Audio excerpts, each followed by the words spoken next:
الحمد للہ الذی کفا وسلام علی عبادہ الذین اصطفی اما بعد۔ جو سلسلہ آپ حضرات کے تربیتی اور اصلاحی گفتگو کا چل رہا تھا، جن عبادات کا، اذکار کا، اعمال کا اہل علم کو اہتمام کرنا چاہیے، ان میں سے آج کی مجلس میں جو امور ذکر کیے جائیں گے ان میں سے پہلی بات ہے فرض نمازوں کے بعد نوافل کا بھی اہتمام کرنا۔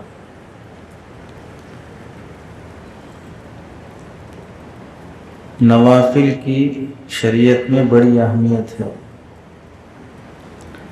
اللہ نے فرائض کو مضبوط کرنے کی خاطر ہر فرض نماز سے پہلے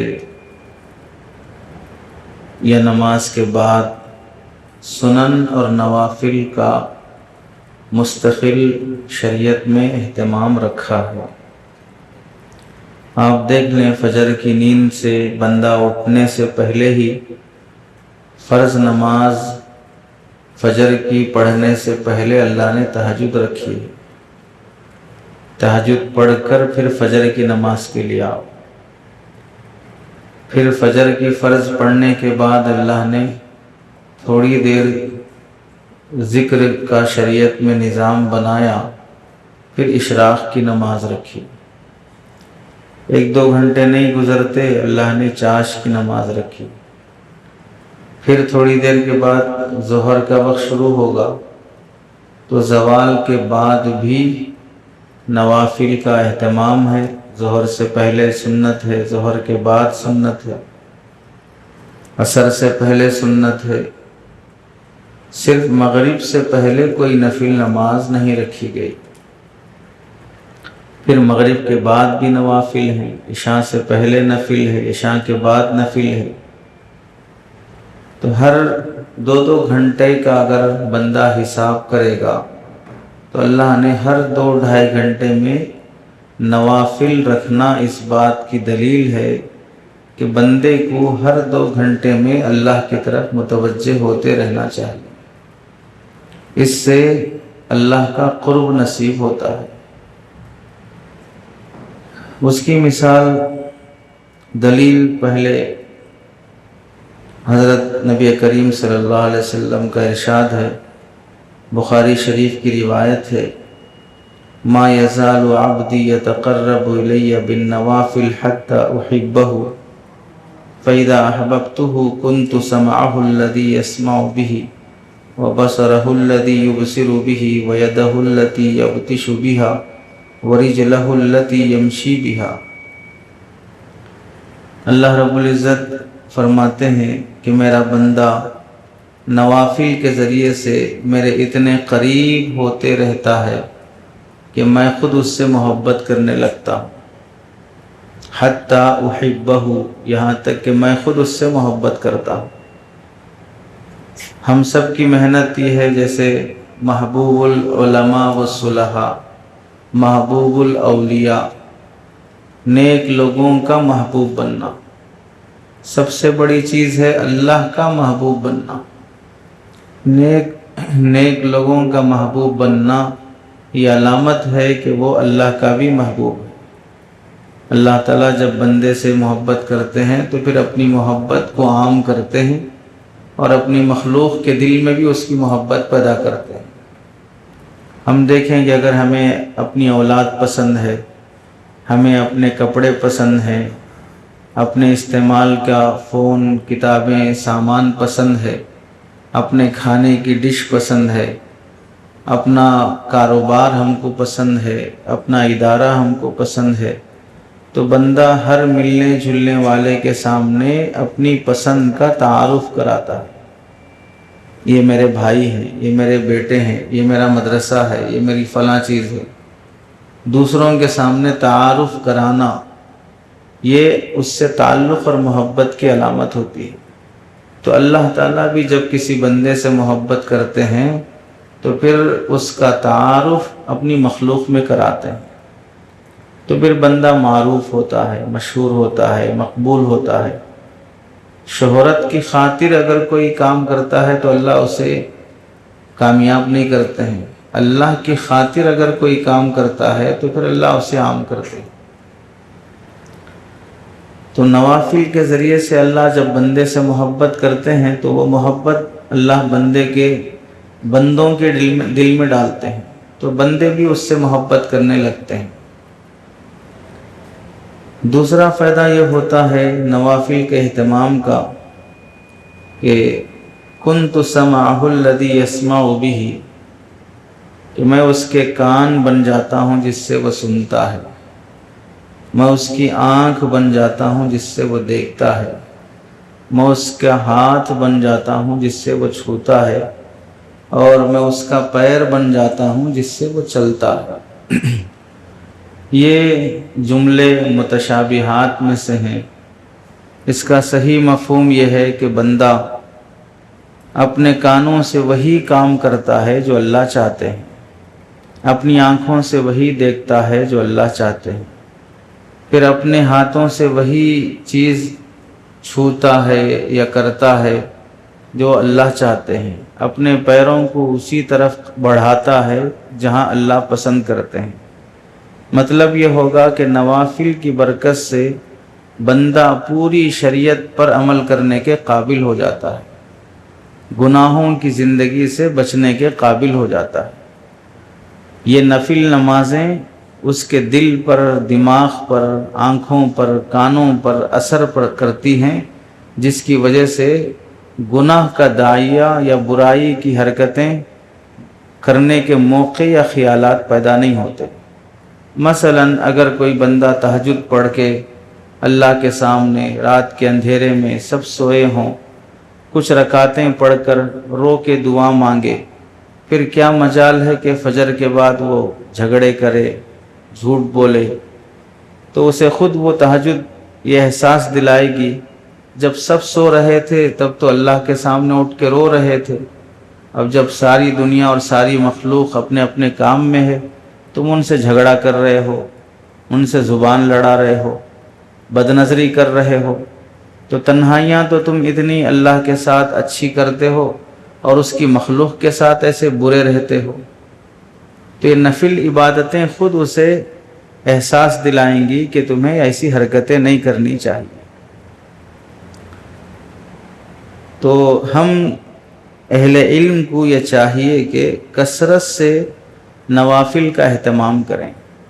اب تعلیم و تعلم کے مشغلے کے ساتھ کتنا اہتمام ہو سکتا ہے، اس کے لیے آخری درجہ یہ ہے کہ شریعت میں 4 نوافل جس کی اہمیت ذکر کی گئی ہے وہ، اور پھر فرائض سے پہلے اور بعد کی جو سنتیں ہیں وہ، ان 2 کا اہتمام کرنے کی ہر اہل علم کو کوشش کرنا چاہیے۔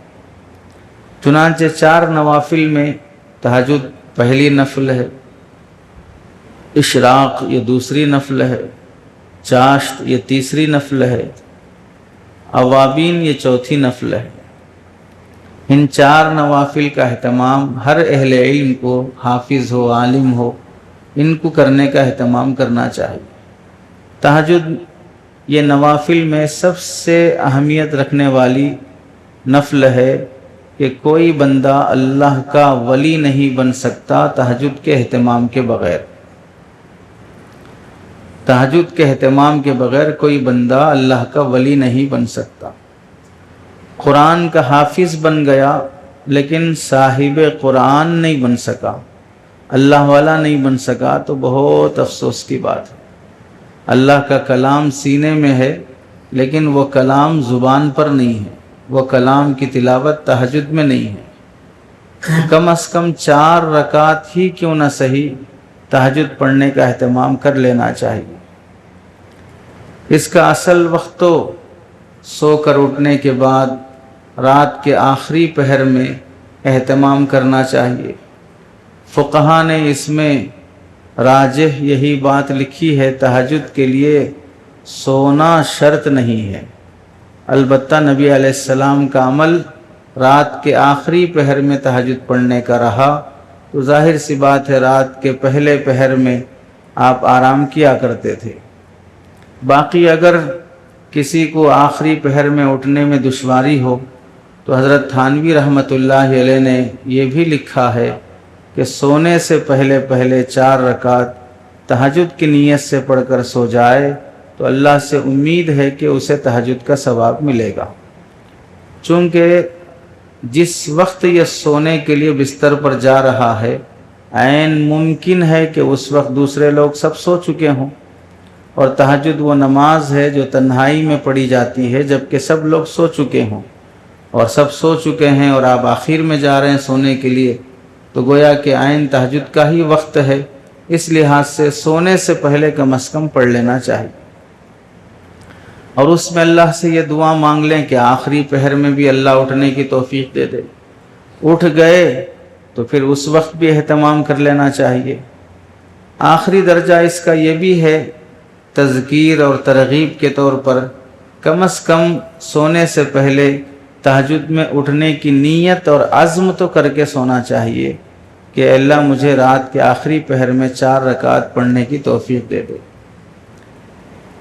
ہمارے پیر و مرشد حضرت محبوب العلماء والصلحاء رحمۃ اللہ علیہ فرمایا کرتے تھے کہ دراصل تہجد کا معاملہ یہ تعلق سے، محبت سے تعلق رکھتا ہے۔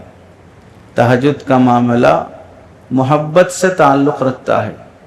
اللہ جس کو چاہتے ہیں وہ گہری نیند میں بھی ہو اسے اٹھا کر اپنے پاس مصلی پر بٹھا لیتے ہیں، اور اللہ جس سے پسند نہیں کرتے، محبت نہیں کرتے، وہ اگر اٹھ کر تہجد میں نیند بیدار بھی ہو جائے وہ اس وقت اٹھ کر موبائل دیکھے گا لیکن تہجد نہیں پڑھے گا۔ تہجد کے وقت اٹھ کر وہ گناہ کرے گا لیکن دعا کی، مصلی پہ رونے کی توفیق نہیں ملے گی۔ بہت سے الارم لگا کے بھی سو جاتے ہیں کہ تہجد میں اٹھنا ہے، الارم بجتا بھی ہے، نیند بیدار ہوتی بھی ہے، لیکن وہ نیند بیدار ہوتی ہے بجتے ہوئے الارم کو بند کرنے کے واسطے، تہجد کو اٹھنے کے واسطے نہیں۔ چنانچہ وہ اٹھتے ہیں، الارم بند کرتے ہیں اور پھر سو جاتے ہیں۔ اور بعض وہ بندے ہیں جو نہ الارم لگاتے ہیں نہ کوئی انہیں اٹھاتا ہے، عین تہجد کے موقع پر نیند ایسے بیدار ہوتی ہے جیسے کوئی خادم اور نوکر مستقل انہیں تہجد کے لیے اٹھا رہا ہے، اور وہ ایسے اٹھتے ہیں کہ گویا کہ انہوں نے خود اس خادم کو یہ ذمہ داری دی ہے کہ مجھے عین تہجد کے موقع پہ اٹھاؤ، اور وہ اس ذمہ داری کے ساتھ اٹھتے ہیں اور اپنی تہجد ادا کرتے ہیں، حالانکہ نہ کوئی انسان وہاں پر ہے، نہ کوئی الارم ہے، نہ کوئی مصنوعی طاقت ہے، یہ صرف اور صرف قدرتی محبت کی بات ہے۔ تو زمانے طالب علمی سے ہی اور جو پڑھانے کی مصروفیت میں ہیں وہ احباب بھی تہجد کا اہتمام کرتے ہیں، تو تعلیم کا جو مقصد ہے علیم تک پہنچنا وہ تہجد کی نعمت سے حاصل ہوتا ہے، ورنہ انسان قرآن پڑھاتا ہے پھر بھی اللہ کی معرفت حاصل نہیں ہوتی، حدیث پڑھاتا ہے رسول اللہ کی محبت حاصل نہیں ہوتی، قرآن حفظ کر رہا ہے اللہ کی خشیت نصیب نہیں ہوتی۔